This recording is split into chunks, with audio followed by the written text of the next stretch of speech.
L'événement politique ce soir dans ce journal, 24 heures après sa déclaration, la première intervention du candidat Lionel Jospin. Bonsoir, on évoquera votre état d'esprit, le climat assez dur de cette pré-campagne et bien sûr votre dessein pour la France. En politique toujours, Jacques Chirac a trouvé son slogan, la France en grand, la France ensemble. Patrice Allègre, condamné à la peine la plus lourde, la prison à perpétuité avec 22 ans incompressibles. Pas de réaction de l'accusé à l'annonce du verdict. Les rigueurs de l'hiver avec un peu de retard, vent violent dans le sud où les avions restent au sol, importante chute de neige dans les Alpes et retour des inondations dans la Somme et dans le nord où un enfant est porté disparu. Attention aux sièges transportables pour les bébés. Une étude américaine montre que les chutes de nourrissons mal attachés sont une cause significative de blessures. Les Jeux Olympiques et la contre-performance de Frédéric Covilly dans la première manche du slalom géant, près de 2 secondes de retard et des chances de podium qui s'envolent. Deuxième manche à partir de 21 h ce soir. Bonsoir à tous, merci de votre attention. Nous allons tout de suite à Toulouse où s'est donc achevé en fin d'après-midi le procès du tueur en série Patrice Allègre. On s'y attendait et il n'a pas fallu 2 heures aux jurés pour en décider. Patrice Allègre est condamné à la peine maximum. L'avocat général avait dénoncé dans son réquisitoire, je cite, des crimes hors du commun. Sur place, Yasmina Farber, José Boulestex. 2 heures de délibération pour la peine maximale, la réclusion criminelle à perpétuité, assortie d'une sûreté spéciale de 22 ans. Avant ce verdict, Patrice Allègre n'avait qu'un message à livrer dans une chemise bleue. J'ai écrit 6 lettres pour les familles des victimes, à titre personnel et privé. Je les ai remises à mon avocat. 9 jours d'audience, des lettres, une condamnation et toujours pas de soulagement. Les familles des victimes ne sont pas en paix. Vous ne vous sentez pas soulagée, Madame Massia? Non, parce qu'il n'a pas dit la vérité. Mais c'est ça qui me gêne. On aura toujours nos doutes, on aura toujours notre imagination. En fait, on repart presque comme on était venu, quoi. Bon, la seule chose, c'est effectivement la justice de la société est passée, quoi. On l'a éliminé, quoi. Éliminer Patrice Allègre, protéger la société, pour l'avocat général, c'était l'enjeu de ce procès. Il ne faut plus, dit-il, qu'un prénom de femme soit prononcé dans ce prétoire parce que celui-ci a agi. Celui-ci porte un prénom pour Pierre Alfort. Je préférerais que tu sois un monstre, Patrice. Ce serait tellement rassurant si on pouvait tous se dire que Patrice Allègre ne fait pas partie de nous. Nous ne chercherions pas à comprendre, nous n'aurions pas besoin de comprendre, nous serions rassurés, mais nous serions en dehors de la vérité et de la réalité. Pierre Alfort a lu une lettre de l'accusé adressée à sa fille Anaïs de 12 ans. L'avocat estime que c'est elle l'enjeu de ce procès. Elle est en quelque sorte la 7e victime de Patrice Allègre. Bonsoir Yasmina Farber, vous avez suivi ces 10 jours d'audience. Quel est le sentiment dominant finalement? Le procès a-t-il répondu à toutes les attentes ou bien y a-t-il un goût d'inachevé? Bien probablement un goût d'inachevé pour toutes ces familles qui attendent des mots, des paroles, des explications de Patrice Allègre. Or on a bien compris qu'il ne pouvait pas s'exprimer devant la cour d'assises, qu'il était prisonnier de sa propre horreur, qu'il était cadenassé. Même les chocs émotionnels comme les demandes des familles à la barre ou les demandes de son ex-compagne ne sont pas arrivés à le débloquer. Alors Patrice Allègre a écrit des lettres qu'il a remises aux familles des victimes. Une lettre qui par exemple a beaucoup remué Émilie, la seule rescapée. Une lettre qui arrive trop tard pour d'autres parties civiles. Certaines ont décidé de ne pas les lire. Elles voulaient un débat, une confrontation. Elles n'auront eu qu'un mur de silence. Merci Yasmina. L'affaire de la Seine-sur-Mer maintenant, la Seine près de Toulon, l'affaire de ce père de famille qui a tué un jeune homme qui aurait violé sa fille de 13 ans. Il s'est rendu lui-même à la police et hier soir, la justice a décidé de le maintenir en détention. Ce qui retient l'attention dans ce dossier, c'est le soutien dont bénéficie cet homme. Une pétition a déjà recueilli plusieurs milliers de signatures. Sur place, Yannick Aroussi, Benoît Jourdan. Devant le palais de justice de Toulon, à la Seine et dans toute la France, ils auraient recueilli 3000 signatures. Un texte de soutien à Thierry Ferrer, écroué pour assassinat après avoir tué vendredi le violeur présumé que sa fille lui désignait. Moi j'aurais été à sa place, j'aurais buté le mec pareil. Vous soutenez un assassin? C'est pas un assassin. Non, je suis désolé. Dans la famille Ferrer aussi, le doute n'a aucune place. Les victimes, ce sont eux. Thierry, le père, est en prison. Virginie, la fille, est retournée dans le foyer où elle vit, avec interdiction de voir ses proches. On veut récupérer Virginie parce qu'hier on l'a eu au téléphone, elle est malheureuse et elle veut rentrer avec nous, elle veut nous soutenir. C'est ce qu'on demande, donc qu'on nous fasse sortir notre famille de prison. Je veux dire, Virginie, qu'est-ce qu'elle a fait? Elle n'a rien fait. Bon, Thierry encore, mais même il devrait sortir en attendant son jugement. Il y a aussi la souffrance de la famille de la victime, Hicham, 22 ans, tué dans ce bar de la Seine vendredi par Thierry Ferrer. Si on avait assassiné un innocent ou une personne qui n'est pas du tout concernée par ce qui s'est passé, qu'est-ce qui se passe là? Quel sentiment auraient ces personnes qui ont apposé leur signature et qui considèrent qu'il était auteur de ces faits? Justement, l'instruction sur le viol de Virginie n'en est qu'à ses débuts. La justice ne disposerait pour l'instant d'aucun élément prouvant la culpabilité du jeune Hicham. Thierry Ferrer a de son côté reconnu les faits qui lui sont reprochés. Le juge des libertés a prononcé hier son maintien en détention pour assassinat.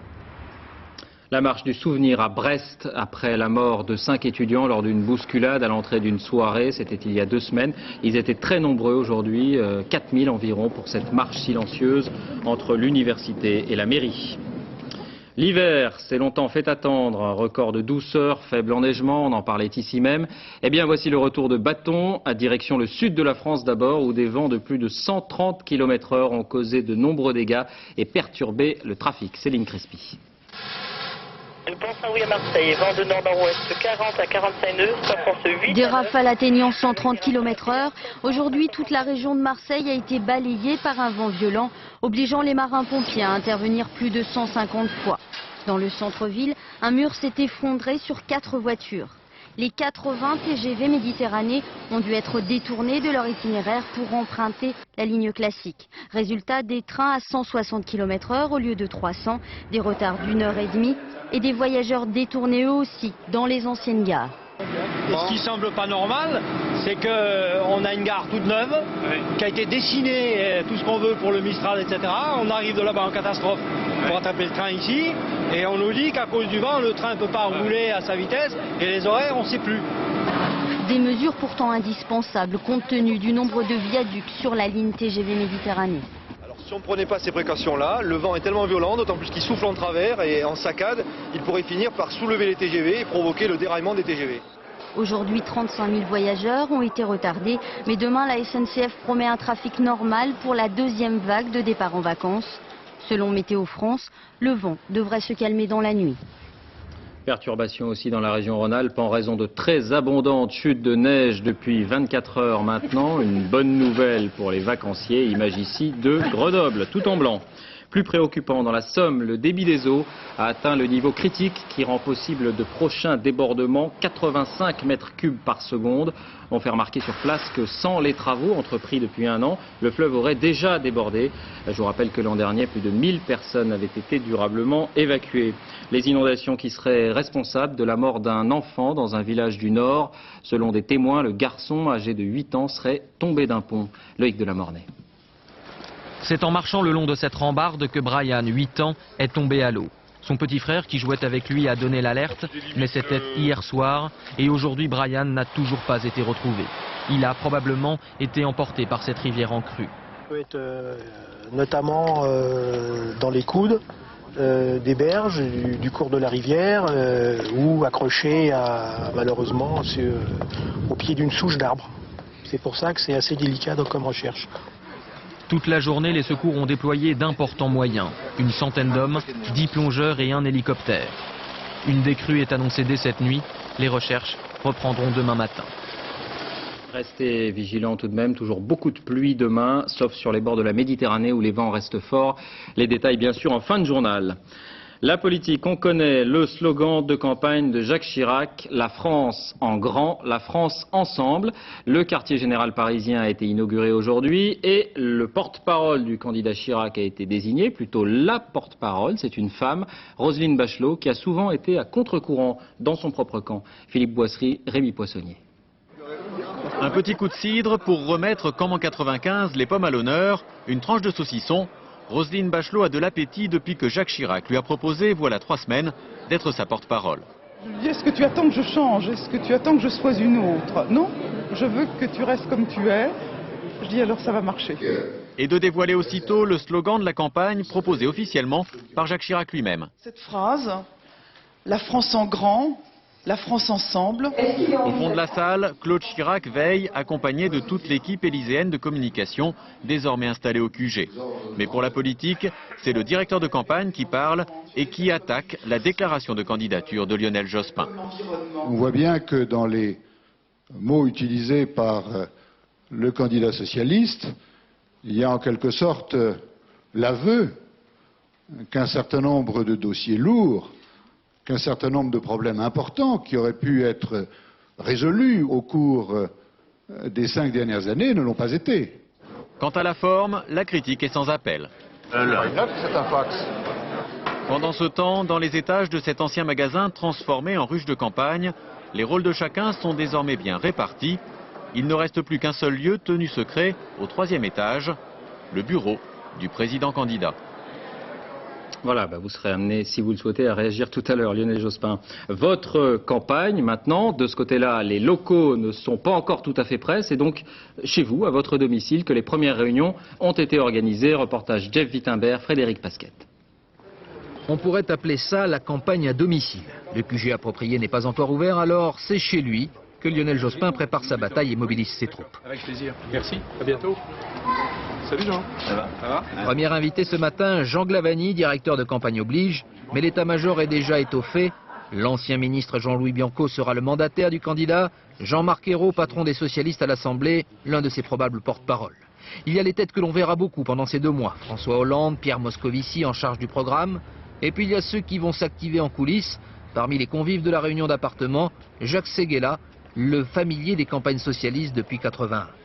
À midi, Lionel Jospin quitte son domicile, direction l'hôtel de Matignon. Il faudra s'habituer, candidat à Premier ministre, à chaque lieu désormais son titre. Au Parti socialiste aussi, la campagne démarre vraiment aujourd'hui. Hier, Lionel Jospin a plutôt surpris dans la façon d'annoncer sa candidature, un choix qui avait été mûrement réfléchi. Dans une campagne, il y a une part de stratégie, il y a une part d'intelligence politique, mais nous refusons les trucs, les gadgets, les coups de communication et les artifices. Je crois que les Français sont douchés par rapport à ce type de propagande. Le futur QG du candidat Jospin, lui, est donc encore en travaux. C'est l'ultime décor attendu de cette campagne, dont tous les rôles sont désormais distribués. Lionel Jospin, d'abord, est-ce que vous avez hésité ces derniers jours ou ces derniers mois à prendre cette décision? Non. Cette décision, je l'ai mûrie personnellement. Elle est bien sûr aussi l'expression d'un mouvement plus collectif. Simplement, comme je l'avais dit, il fallait que je conduise ma tâche de chef de gouvernement au moins jusqu'à la fin de la session parlementaire. Alors vous aviez dit en décembre, c'était sur France 2, c'est beaucoup une question de désir. Alors ce désir, finalement, est-ce que vous l'avez? Est-ce qu'il est fort? Et comment s'exprime-t-il? Je n'en suis plus tout à fait là déjà, parce que depuis hier, je suis candidat. Et donc mes sentiments sont certainement mêlés. Il y a du plaisir, il y a de la sérénité, et puis il y a aussi un sentiment très fort de responsabilité. Voilà un peu ce mélange que je ressens au moment où je commence cette campagne. C'est le plaisir de la confrontation ou c'est le plaisir du débat ou des propositions? Vous connaissez peut-être ce joli film Le bonheur est dans le pré. Là, c'est maintenant à moi, après 5 ans de gouvernement, à avoir travaillé, je dirais un peu attelé à la carriole, eh bien, à m'ébrouer dans le champ de la démocratie. Et donc, c'est une forme de libération qui doit rester maîtrisée, et c'est ça qui provoque ce plaisir du débat, de la confrontation, de dire aussi la vérité en quoi on croit. Jacques Chirac, quand il a déclaré sa candidature, a parlé de passion. Vous diriez plutôt les mots plaisir ou désir? Mais mon problème, c'est pas tellement de savoir par quel sentiment je vais à la campagne, c'est plutôt de savoir pourquoi je vais à la campagne. Et au fond, je vais à cette candidature à la fois pour servir et pour agir. Un mot personnel encore, parce qu'on avait beaucoup entendu parler il y a 7 ans d'une expression à votre propos, fendre l'armure. Et c'est vrai que depuis votre image est toujours restée quand même celle d'un homme un peu austère, un peu rigide. Alors est-ce que vous vous en préoccupez? Est-ce que c'est quelque chose auquel vous pensez? Non, je vous parlais de ce sentiment de sérénité qui m'habite parce que j'ai travaillé pendant 5 ans et que venir devant le peuple pour exposer un projet, prendre des engagements. C'est quelque chose que je fais de façon, je dirais maintenant, naturelle, sans qu'il y ait pour moi de conséquences quelconques. Donc je peux aller à cette confrontation l'âme tranquille. Mais en même temps, j'ai un sentiment très fort de responsabilité parce que je me rends compte que si les Français devaient me choisir, j'en éprouverais une immense fierté que de représenter ce grand pays et ce peuple. Et en même temps, ça impliquerait à nouveau, mais qu'autrement, j'essaye de me consacrer totalement à cette tâche. Mais est-ce que c'est un autre homme, Lionel Jospin, qu'on va découvrir à l'occasion de cette campagne? Est-ce que vous allez vous mettre à boire des bières ou à serrer des centaines de mains comme Jacques Chirac? Vous savez, je suis élu de la Haute-Garonne, tocamanette, c'est toucher la main, c'est une coutume, c'est une culture. Et en même temps, on se regarde dans les yeux, parce qu'il est important, pas simplement de serrer les mains, mais de regarder celui à qui on la serre, ou celle à qui on la serre. Donc, non, je suis le même homme, mais pourquoi voulez-vous que tout soit dit le premier jour de la campagne? Donc, ça va être une découverte progressive. Alors, on en parle de cette pré-campagne et de son climat. Il y a tout de même un climat assez dur. Alors, un mot sur les affaires. Beaucoup d'affaires qui sont sorties ou ressorties. Beaucoup visent le RPR, certaines même Jacques Chirac. Et on vous a accusé à droite de tirer un peu les ficelles. Est-ce que vous pouvez nous dire que vous-même ou vos proches ne sont en aucune manière à l'origine de la réapparition ou de l'apparition de ces affaires? Mais je crois que j'ai à peine besoin de le dire parce que tout le monde le sait. Je crois que les affaires ne doivent en aucun cas être utilisées dans cette campagne, et moi je ne le ferai pas. La réponse aux affaires, c'est la justice. S'il y a des problèmes, que la justice puisse faire son travail. Que la presse dise ce qu'elle a à dire, mais que la justice puisse faire son travail. C'est mon attitude. Et à partir de là, il n'y a plus de problème. Il y a problème simplement quand la justice ne peut pas faire son travail. Mais beaucoup ont relevé les coïncidences étonnantes entre la date de réapparition de ces affaires et la campagne électorale. Je n'établis pas ce genre de coïncidence, ni dans un cas, ni dans l'autre. Je crois que la justice va à son rythme. Par ailleurs, des personnalités ou des individus font telle ou telle initiative individuelle et qu'on doit s'en tenir là.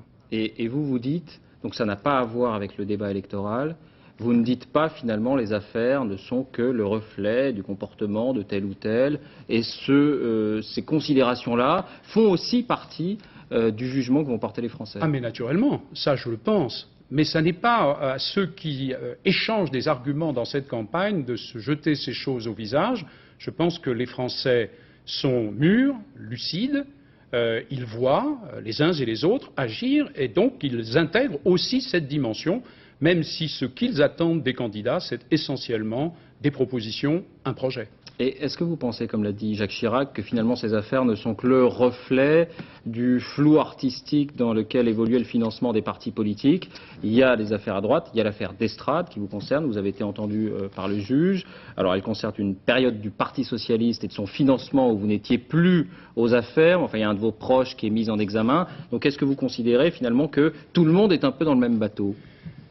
Je peux simplement vous dire que lorsqu'on m'a demandé d'aller témoigner, j'ai témoigné devant le juge, tranquillement et naturellement. Que c'est mon comportement et c'est ce que je souhaite pour tous.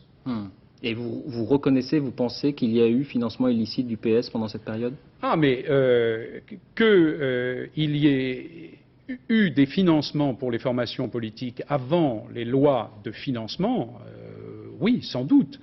Simplement, ce qui me paraît particulièrement grave, c'est quand ces choses se sont poursuivies après. Là, c'est au début des années 90 pour le PS.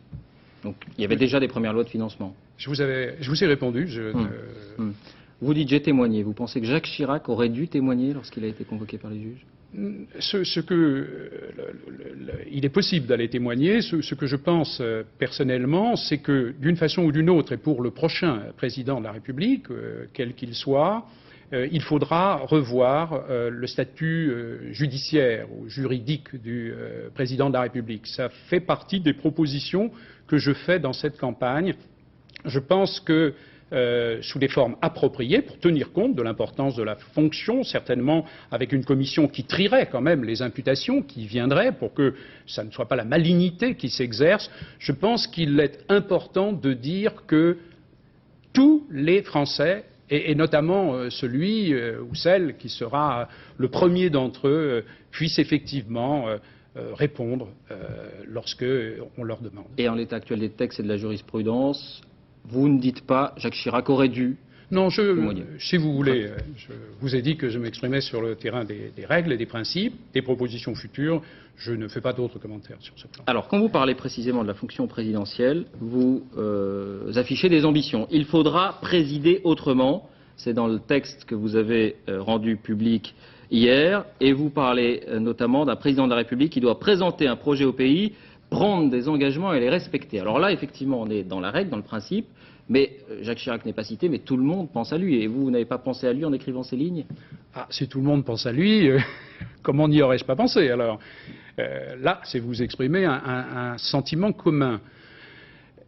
Je pense qu'il faut bien se dire que la campagne présidentielle fait partie de l'élection elle-même. L'exercice de la présidence commence au moment de la campagne présidentielle. Si l'on établit une coupure, une césure entre ce qu'on dit pendant la campagne et ce que l'on fait lorsqu'on est aux responsabilités et au pouvoir, alors je pense qu'on participe du scepticisme à l'égard des politiques qui tend à exister dans le pays. Et donc, il est extrêmement important pour un président de la République qu'il propose un projet, qu'il prenne des engagements et ensuite qu'il les respecte. C'est ce que j'appelle effectivement présider autrement.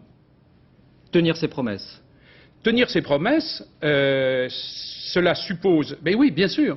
Parce que si on intervient sur toute une série de sujets en faisant des propositions et qu'ensuite on tourne le dos à sa politique, comme ça a pu être le cas après 1995, ça crée un sentiment de démoralisation dans l'opinion publique. Et elle n'en a pas besoin. Quand vous parlez de responsabilité, c'est dans ce même cadre, vous dites j'entends placer la responsabilité au cœur de l'action publique, la promouvoir à tous les niveaux, chacun comprendra, y compris au niveau le plus élevé. Non, c'est plus large ce à quoi je pense. Notre société a besoin de règles, a besoin de principes pour fonctionner ensemble. C'est vraiment une interrogation d'aujourd'hui qui touche aussi au problème d'insécurité, mais de façon plus large, contre le risque de l'individualisme, contre la montée des corporatismes. On a besoin de règles et on a besoin de citoyens qui s'engagent, c'est-à-dire qui font eux-mêmes le choix de la responsabilité. Naturellement, cela est d'abord valable pour les responsables de l'État. C'est pourquoi cette idée d'une présidence qui assume véritablement son rôle est absolument essentielle. Donc je veux une présidence restaurée, où le président ne se tient pas en retrait, où il ne délègue pas son pouvoir, un peu comme cela a été fait pour M. Juppé, ou bien 5 ans après, pendant la cohabitation, pour des circonstances évidemment différentes. Je veux un président actif qui travaille avec le gouvernement. Et la notion de responsabilité, ça signifie aussi, par exemple, que lorsqu'on dissout l'Assemblée et qu'une majorité hostile est élue, le président doit démissionner? Non, je ne fais pas de commentaires sur le passé. Ce n'est pas ce qui a été fait, d'une part, et d'autre part, la Constitution ne l'imposait nullement. Je pense simplement que dans un quinquennat, parce que maintenant nous serons dans une présidence quinquennale, il faut absolument que le président ne se tienne pas en retrait, il faut qu'il s'engage, il faut qu'il ait la force, la détermination, la volonté de travailler sur les grandes orientations qu'il a fixées, et il doit le faire en même temps avec le gouvernement en respectant son rôle. C'est pourquoi, au moment du choix présidentiel, la question des équipes qui entoureront ce président, des hommes et des femmes qui seront là, de ce qu'ils pensent, eux, pas simplement le président, de ce qu'ils disent dans leur programme, est une question tout à fait essentielle. C'est donc un choix global qui doit être fait, d'autant plus, comme on le sait, que les élections législatives viendront très peu de temps après l'élection présidentielle. Alors, candidat, pourquoi faire? Vous-même, vous posiez la question. Comment peut-on, lorsqu'on a gouverné la France pendant 5 ans, dire, et c'est un peu critique que vous font la droite, dire oui, je n'ai pas fait certaines choses, mais aujourd'hui, je vais vous présenter un dessein. Comment justifier que ce qu'on souhaite faire aujourd'hui, on ne l'ait pas fait hier? Alors, d'abord, rappelons quand même si le bilan gouvernemental est normalement à sa place dans cette campagne, et donc je suis prêt, bien sûr, à en rendre compte, rappelons quand même qu'il s'agit d'une élection présidentielle, d'abord. Donc c'est d'abord un septennat que l'on doit juger, c'est d'abord un bilan du président que l'on doit apprécier. Disons ensuite que les 5 engagements que j'ai pris devant les Français, solennellement hier, dans la lettre que je leur ai adressée, à travers la presse, à travers les médias, selon les règles les plus démocratiques, ces 5 engagements, une France active, donc tournée vers le plein emploi, une France sûre, une France juste, une France moderne et une France forte. Quand je dis forte, c'est aussi à l'échelle de l'Europe et à l'échelle internationale. Je pense que ces 5 engagements sont tout à fait dans la continuité de ce que nous avons fait depuis 5 ans. Nous avons avancé, nous avons réformé, nous sommes loin d'avoir réussi en tout. Il reste beaucoup de travail à faire, mais je ne vois pas comment on pourrait mettre en contradiction ces 5 engagements, ces 5 objectifs et ce que nous avons fait depuis 5 ans, ce que nous avons honnêtement essayé de faire. On va rentrer un peu dans le détail, mais si Oui. vous aviez un regret sur ces 5 ans passés à Matignon, sur une réforme qui n'a pas été faite, sur des propos qui auraient été malheureux, quel serait-il? Je ne peux pas me satisfaire de la situation de l'insécurité qui existe dans le pays.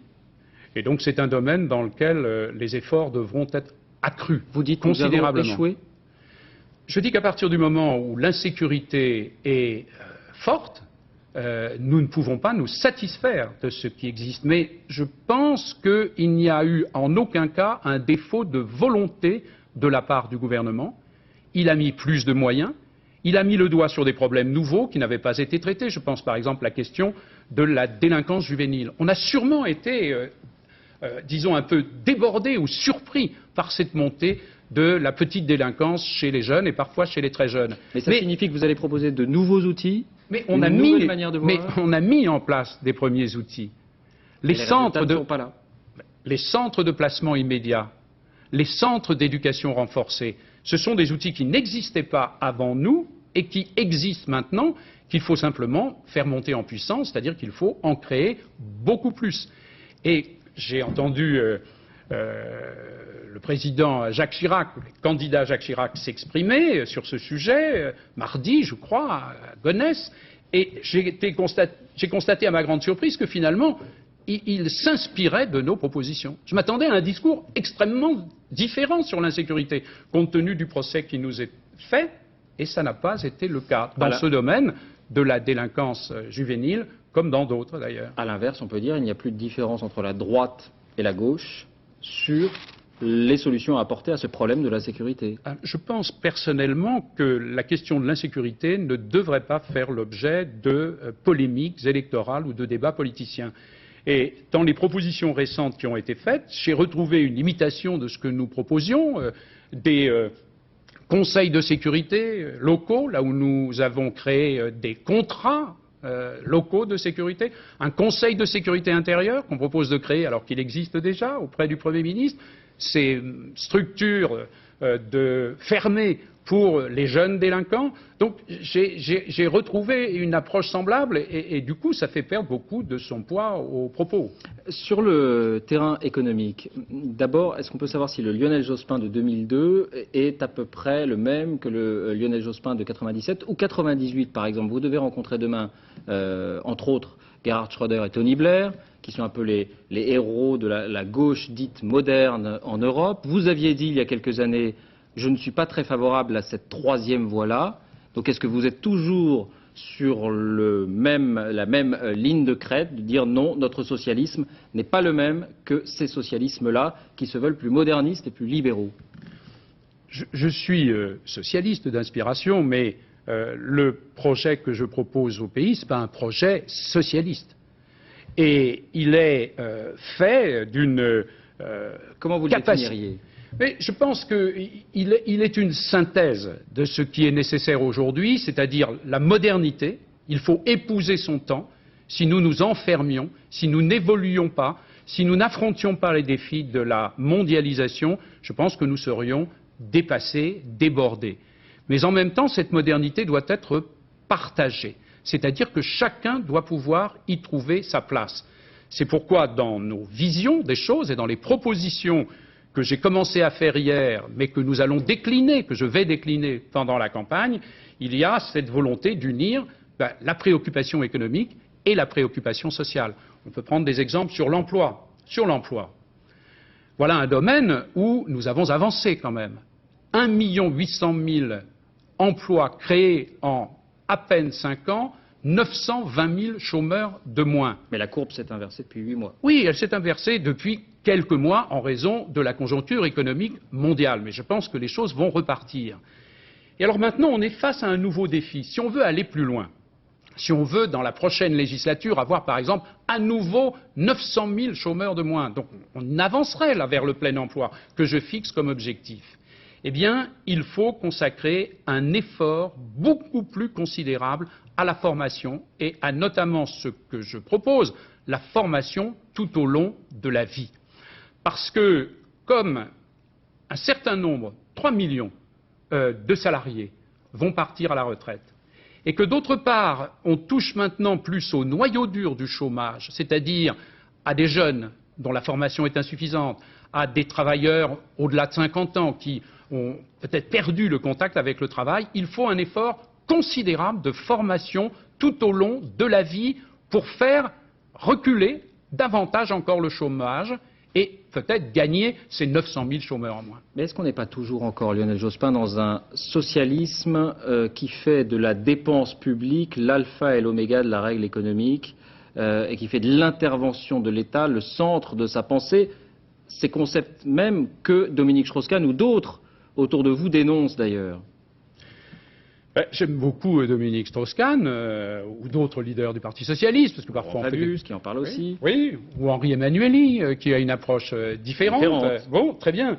C'est la diversité du Parti socialiste. Mais vous aurez remarqué que ni Dominique Strauss-Kahn ni Henri Emmanuelli ne sont candidats à l'élection présidentielle. Et donc, c'est autour des 5 engagements que j'ai proposés aux Français hier, autour d'une volonté de synthèse et de rassemblement que je conduirai cette campagne. Et donc, vous approuvez par exemple les orientations prônées par Dominique Strauss-Kahn, par exemple sur EDF. Faut-il ouvrir le capital d'EDF au privé? Faut-il privatiser EDF? Privatiser EDF, certainement pas. En même temps, EDF est une entreprise publique, pratiquement à 100% publique, et qui s'ouvre à l'étranger, participe à des privatisations dans les pays de l'Est, par exemple, achète des entreprises privées au Maghreb, et donc étend sa puissance et son espace. C'est une bonne chose pour notre économie, pour notre production énergétique. Et donc, quand elle englobe des entreprises privées, d'une certaine façon, ça modifie son capital, mais elle le met dans une filiale particulière. Alors, on peut admettre une certaine ouverture, à condition que celle-ci soit maîtrisée, d'une part, et qu'elle repose aussi sur un consensus des salariés qui sont les salariés de ce service public et que ces missions de service public, en tout cas, notamment pour faire que sa présence sur le territoire soit assurée, soient totalement préservées. Et puis un mot aussi des retraites. Vous vous engagez, c'est l'un de vos 5 points, une France plus juste, une réforme des retraites pour renforcer le lien entre les générations. Pourquoi est-ce que ce qui n'a pas été possible hier le serait demain ? J'ai déjà eu l'occasion de dire que lorsque nous avons trouvé ce dossier des retraites en 1997, et je n'avais pas pris d'ailleurs d'engagement à cet égard. Vous vous rappelez, j'avais pris des engagements sur l'emploi, sur les 35 heures, sur les emplois jeunes, sur la couverture maladie universelle. Je n'avais pas dit je vais régler le problème des retraites dans les 5 ans. Car je savais le dossier littéralement bloqué par le conflit social qui s'était produit autour des propositions très brutales de M. Alain Juppé, mon prédécesseur. Oui, c'est la faute à ceux d'avant. Non, non. Et je dis, j'ai donc besoin d'un travail avec les organisations syndicales et professionnelles pour fabriquer ensemble un diagnostic commun. En attendant, le fait qu'il y ait eu 1 800 000 emplois créés nouveaux fait que ce sont des cotisants nouveaux qui arrivent et qui rendent ce problème moins aigu. Et nous avons aussi dit qu'il faut accumuler pour le futur, parce qu'il n'y a pas de problème pour les retraités d'aujourd'hui. Et les problèmes tels qu'on les sent venir sont à 15 ou 20 ans. Donc il faut agir vite, mais sans précipitation. Donc nous avons établi ce diagnostic, nous avons créé un fonds de réserve pour les retraites. Et nous avons créé aussi un conseil d'orientation des retraites dans lequel les partenaires sociaux, au fond, ont compris qu'il fallait maintenant passer à l'acte.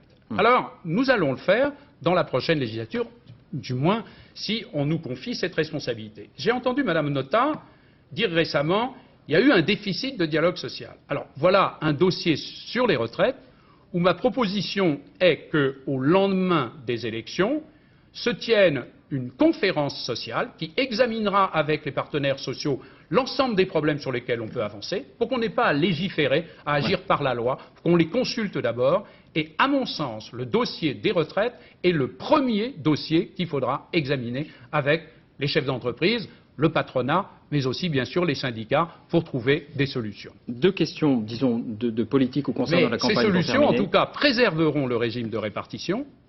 Ça, c'est le principe. Peut-être des fonds de pension, mais seulement en complément. Pas des fonds de pension. On peut admettre des fonds d'épargne salariale, c'est-à-dire d'épargne collective et non pas individuelle, et qui, en plus, seraient sous le contrôle des partenaires sociaux, et qui seraient, au fond, une sorte de troisième étage après la retraite et la retraite complémentaire. Alors, je disais deux questions peut-être sur la campagne pour terminer. Jean-Pierre Chevènement, c'était plus qu'un ministre, c'était un proche. Est-ce qu'il l'est toujours? Parce qu'il a des mots assez durs pour vous. Alors, c'est moins qu'un ministre et c'est toujours un ami. Malgré ces déclarations, malgré le fait que ce soit aujourd'hui un concurrent ou un adversaire d'ailleurs? Mais forcément un concurrent puisqu'il est candidat à l'élection présidentielle. Mais pas un adversaire. Jean-Pierre Chevènement, non, certainement pas. Jean-Pierre Chevènement a été mon ministre pendant plus de 3 ans. Nous le connaissons depuis très longtemps. Il a connu une épreuve personnelle et de santé extrêmement grave. J'ai été totalement d'ailleurs à ses côtés, aux côtés de sa famille dans cette épreuve. J'ai attendu qu'il ait retrouvé ses forces et tous ses moyens, et il les a retrouvés à l'évidence, pour qu'il revienne au gouvernement. Mais vous dites on est toujours du même camp. Ah, pour ce qui me concerne, oui, bien sûr. On partage ensemble des convictions profondes en ce qui concerne la République. Mais la façon de la faire vivre doit, à mon sens, être peut-être une façon plus novatrice, plus moderne que celle à laquelle se réfère Jean-Pierre Chevènement. Mais ça fait partie du débat. Alors, dernière question, on est à 60 jours, 2 mois ce soir du premier tour. Comment passe-t-on, avec Jacques Chirac, j'y reviens, d'un rapport où on travaille ensemble, où on représente la France, où on tient les rênes ensemble, à un rapport, là aussi, de concurrence, sinon d'adversaire? Mais ça, c'est la démocratie. Nous sommes habitués au débat. Mais est-ce que c'est pas un peu difficile? Non. Moi, ça va plutôt me libérer. On va pouvoir dire des choses, on va pouvoir s'exprimer et débattre. Beaucoup de choses à dire. Oui, mais des choses qui relèvent des grands choix qui sont à faire. Ce qui me frappe, si vous voulez, de la part de l'opposition, c'est son excès de pessimisme. Moi, je suis bien placé pour avoir gouverné 5 ans, pour avoir été constamment au contact des problèmes que rencontrent les Français pour tenter de les résoudre. C'est pourquoi d'ailleurs je leur disais dans cette lettre, on dit que le pouvoir éloigne, moi j'ai eu l'impression que ça m'a rapproché de vous. Parce que chacun des problèmes que vous avez rencontrés, que ce soit dans les services de santé, que ce soit dans le domaine agricole, que ce soit les salariés, que ce soit les fermetures d'usines, j'ai eu finalement à y faire face avec les ministres, avec le gouvernement.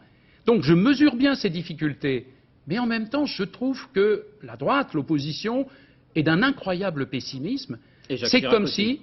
Je parle d'elle pour le moment. Je parle d'elle parce que c'est d'elle au fond dont il s'agit. C'est d'elle dont il s'agit. Les Français, effectivement, vont avoir à répondre à 2 questions en une. Est-ce qu'ils veulent redonner un mandat au président qui a présidé depuis 7 ans dans les conditions que l'on sait, pour qu'il soit 12 ans à la tête de l'État? Puis il y a une autre question à laquelle ils vont donner une réponse. Quel président choisit-on pour les 5 ans qui viennent, pour accompagner ce changement et cette période, pour que se crée entre le plus haut responsable et les citoyens et les acteurs un sentiment de compréhension commune et une envie aussi d'agir en commun. Et ce pessimisme de la droite est excessif et décourage. C'est au fond un peu comme s'ils n'avaient pas confiance en la France et plus directement en les Français. Peut-être que c'est plus simplement que cette bonne guerre de dire que tout va mal quand on est dans l'opposition. Moi, je préfère les bonnes paix. Merci Lionel Jospin d'avoir accepté notre invitation. Merci. L'actualité à l'étranger maintenant, on continue le cours de ce journal. C'est d'abord le Proche-Orient, encore et toujours. Les représailles israéliennes continuent. Tirs de missiles et raids d'hélicoptères sur Gaza, image ici de Ramallah. 8 morts palestiniens aujourd'hui. Yasser Arafat, qui a inspecté les bâtiments détruits, en a profité pour renouveler son appel à un cessez-le-feu. Côté israélien, Ariel Sharon s'exprimait devant le pays. Discours très attendu car la stratégie du Premier ministre est de plus en plus contestée en Israël même, par les pacifistes d'un côté, par les partis d'extrême droite de l'autre. Sur place, Gérard Grisbeck, Patrick Voigt. C'est un événement. Ariel Sharon s'adresse en ce moment à la télévision, un exercice qu'il ne goûte guère, mais qui est devenu nécessaire tant la situation a empiré sur le terrain. Le décompte des morts évolue presque d'heure en heure. Ici, en Cisjordanie, 6 soldats ont été tués. En une semaine, 14 militaires et policiers sont morts sous des balles palestiniennes. Ces images d'enterrement de soldats, comme hier à Jérusalem, bouleversent un pays si fier de son armée qui lui a donné un nom, Tsahal. Traumatisme aussi lorsque des Palestiniens ont réussi il y a quelques jours à faire sauter un char israélien ultramoderne. Et je crois que ces dernières semaines, on voit un changement. Ça veut dire que maintenant, l'ennemi des Palestiniens, c'est les colons et les soldats. Aux yeux de la communauté internationale, c'est beaucoup plus légitime, et je dirais même aux yeux de l'opinion publique israélienne. La Cisjordanie, c'est une zone de guerre. L'intifada, la guerre des pierres, qui est devenue la guerre tout court, a aussi provoqué un mouvement de contestation dans l'armée. Aujourd'hui, près de 300 réservistes ont déclaré publiquement qu'ils refusaient toute politique d'occupation des territoires. Crise dans l'armée, nouvelle stratégie militaire des Palestiniens. Ariel Sharon a d'autant plus de mal à proposer une issue qu'il dirige un gouvernement de coalition où se côtoient la gauche et la droite, les faucons et les colombes, d'où cette impression d'impasse politique. Dernière précision donnée par Ariel Sharon, il annonce qu'Israël va créer des zones tampons avec les Palestiniens. Et puis en marge de ces événements, la controverse se poursuit entre ce même Ariel Sharon et le gouvernement français. Ariel Sharon qui s'était dit très inquiet pour les Juifs de France, évoquant une vague d'antisémitisme face, je cite encore, aux 6 millions d'Arabes qui vivent en France. Nous sommes prêts à recevoir les Juifs français en Israël, avait-il conclu. Eh bien ce soir, le Quai d'Orsay estime qu'il est odieux de dénoncer la France comme un pays antisémite. Image des nouveaux contours de l'ordre mondial suite aux attentats du 11 septembre avec la visite de George Bush en Chine. Le président américain qui s'était montré très dur envers Pékin au début de son mandat a infléchi sa ligne. Lors d'une discussion avec le président Jiang Zemin, il a invité la Chine à ouvrir un dialogue avec le Vatican et le Dalai Lama. Le pèlerinage annuel de la Mecque, lui aussi marqué par le contexte international, devant plus de 2 millions de fidèles musulmans, le grand moufti d'Arabie Saoudite a dénoncé, je cite, le terrorisme d'Israël. À propos de religion, mais en France cette fois, nous évoquions la semaine dernière l'affiche du film Amen, qui mêle la croix gammée à la croix chrétienne. L'épiscopat s'en était ému et une petite association catholique avait même demandé son interdiction. Interdiction refusée par la justice, qui ne voit pas l'affiche en question de la même manière. Marc Maisonneuve, Christian Gallet. Débouter les membres de la Griffe, ces catholiques proches des intégristes dont le leader est membre du Front National. Pour le président du tribunal, l'affiche d'Amen ne sera pas interdite, car, je cite, « elle peut d'autant moins illustrer une approbation de l'extermination des Juifs de la part de la communauté catholique que l'Église a largement désapprouvé cette affiche. » Les conservateurs, c'est les réactionnaires, oui, les gens de Le Pen. Je sais aussi que d'autres personnes ont réagi au départ, et je suis prêt à discuter avec eux pour voir comment ils ont pu réagir aussi, d'abord sans voir le film, et aller si loin dans leur déclaration.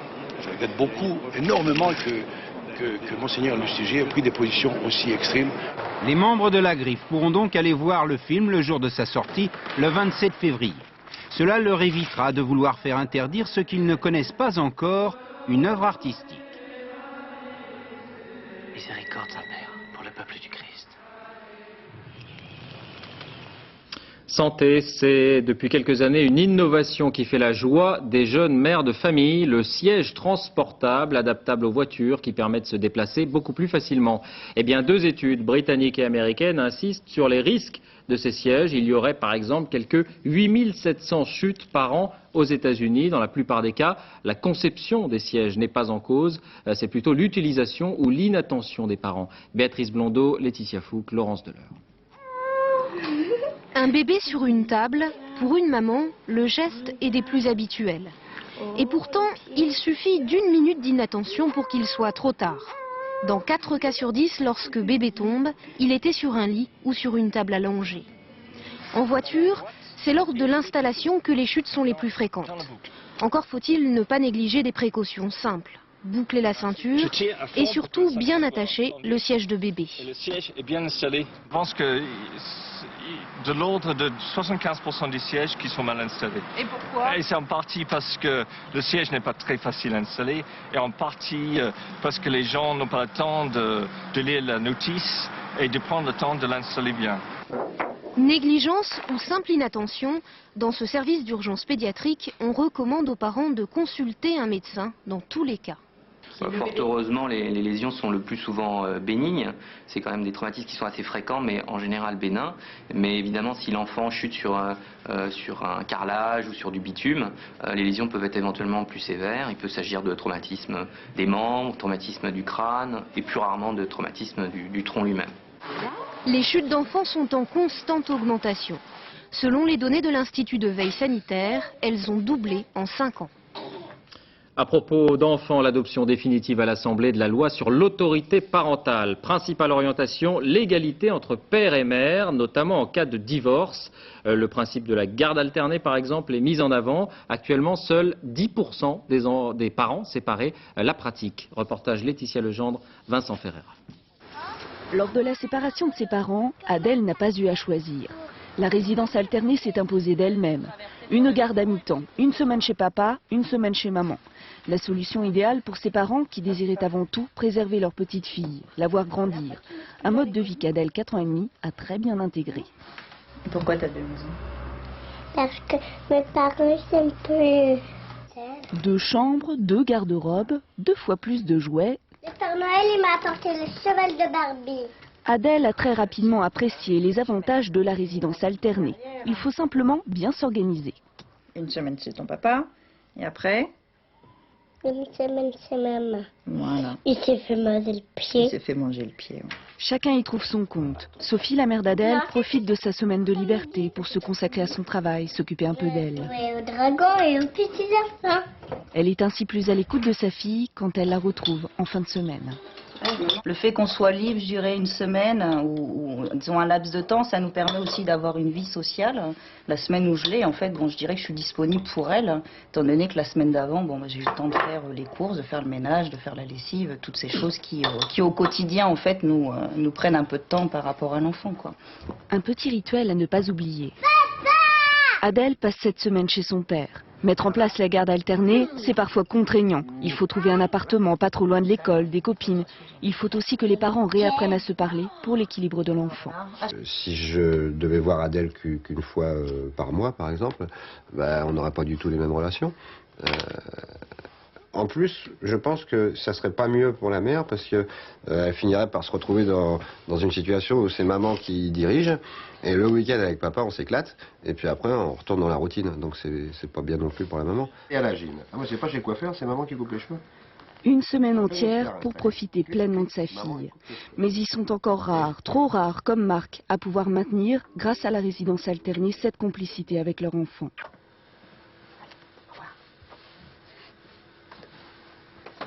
Et les lumières. Et la parité dans les 2 sens. Le texte adopté cet après-midi prévoit aussi qu'un enfant pourra porter le nom de sa mère et plus seulement celui de son père, mais il faudra l'accord des 2 parents et ce ne sera pas avant 18 mois. Sport, les Jeux Olympiques et la déception, je vous le disais, pour Frédéric Tovilly en slalom géant. 16e seulement à l'issue de la première manche, à 1 seconde 72 de l'Autrichien Eberharter. Les 2 autres Français engagés sont encore plus loin. 2e manche à suivre à partir de 21 h chez nos camarades de France 3.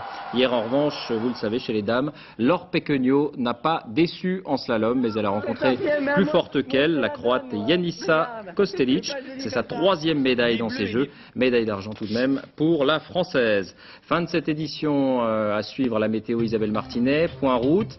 L'info sur France 2, envoyé spécial à 21 h avec une enquête passionnante sur le trafic d'organes. 1 h, le dernier journal, Laurence Piquet. À lundi.